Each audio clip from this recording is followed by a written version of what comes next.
जळगावचा विषय भाऊ काय सांगणार या ठिकाणी गीतेंची माघार झालेली आहे, कुठेतरी रेश्मा काळे यांनी आपली उमेदवारी कायम ठेवली, काय सांगाल? मला वाटतं आज नाशिकचा प्रश्न मार्गी लागलेला आहे.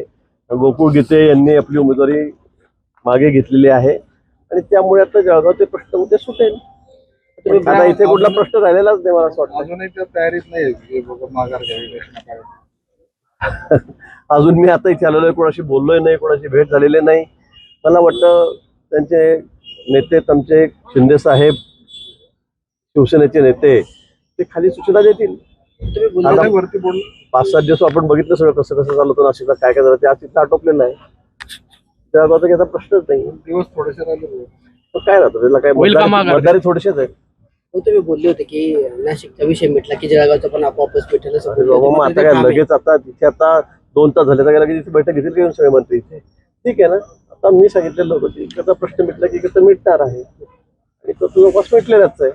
फक्त फॉर्मॅलिटी बाकी राहिलेली आहे जळगावची कमी जळगावची फॉर्मॅलिटी बाकी बोलणं झालं या सगळ्या सगळ्यांची बोलणं झालेलं आहे. मुख्यमंत्री मोदींची बोलणं झालं, शिंदे साहेबांचं माझं तर रोजच बोलणं सुरू आहे.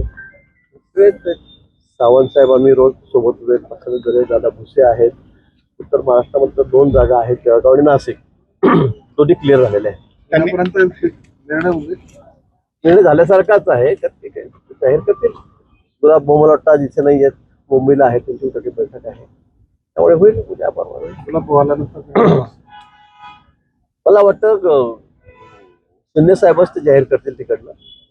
टेन्शन नाही. कधीपर्यंत करायचं? आताही होईल, लगेचही होईल. तुम्ही म्हणाल तर घडून टाकायला आता काही कुठला प्रश्न राहिलेला नाही, तर सगळे प्रश्न सुटलेले आहेत. आता दोन्ही जागांचा मार्ग मोकळा झालेला आहे.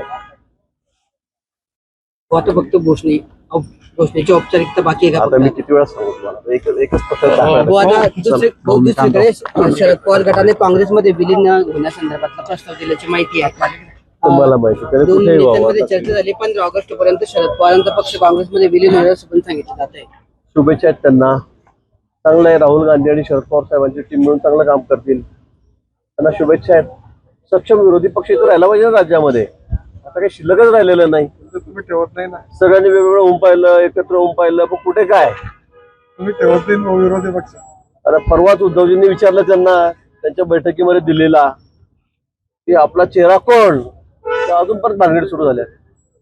पंतप्रधान पदाचा पुढचा चेहरा कोण विचारलं तर ते सुद्धा ते सांगू शकत नाही, सांगू शकणारही नाही. नाहीतर ते सगळे अजून परत वेगवेगळे होतील.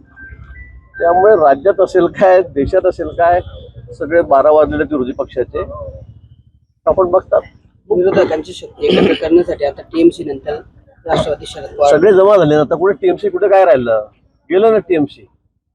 जेमतेमचा एकच पक्ष होता सक्षम विरोधी म्हणून देशामध्ये, काय राहिलं त्यांचं आता, ते गेलेत.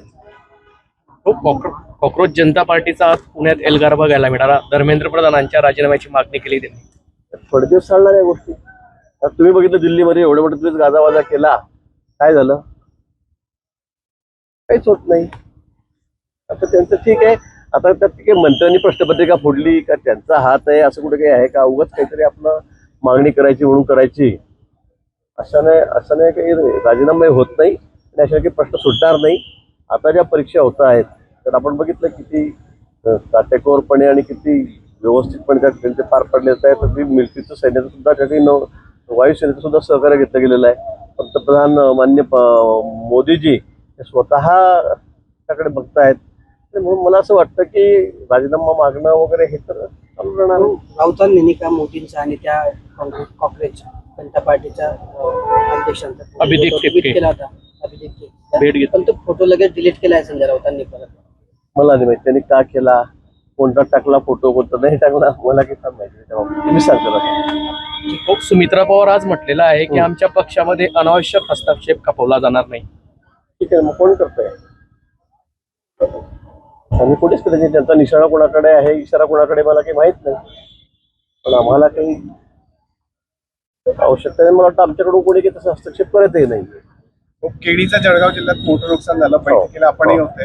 का नेमकं शेतकऱ्यांना दिलासा आहे का? नाही, निश्चित त्यांना मदत करण्याच्या संदर्भामध्ये माननीय मुख्यमंत्री महोदयांकडे आम्ही मागणी केलेली आहे आणि त्यांना मदत, निश्चित भरीव मदत जी असेल त्या मी त्या ठिकाणी निश्चितपणे करू.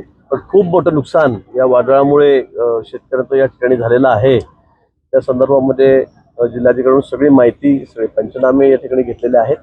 लवकरच शेतकऱ्यांना मदत करू. खडसेंनी टीका केलेली की मध्य प्रदेशमध्ये ज्या प्रमाणात मंत्र्याला वेळ नाही, लक्ष खडसे सोडले तर हो म्हणा, हो म्हणा. मतदान खडसेंना म्हणा तुम्ही आराम करा, तुमची तब्येत फार खराब आहे म्हणा सध्या, आपण झोपून राहा म्हणा जरा सध्या. नारळ पाणी देणार. आम्ही बाहेरगावी होतो, आपल्याला माहिती आहे, मी दिल्लीला होतो, पंजाबमध्ये होतो, त्यामुळे मी या ठिकाणी येऊ शकलो नाही. मी आज आलो या ठिकाणी, त्यामुळे त्यांना नुसते उपद्रव कोणी सांगितले, तुम्ही आराम करा म्हणा जरा सध्या, आपण तब्येत जपा म्हणा आपली.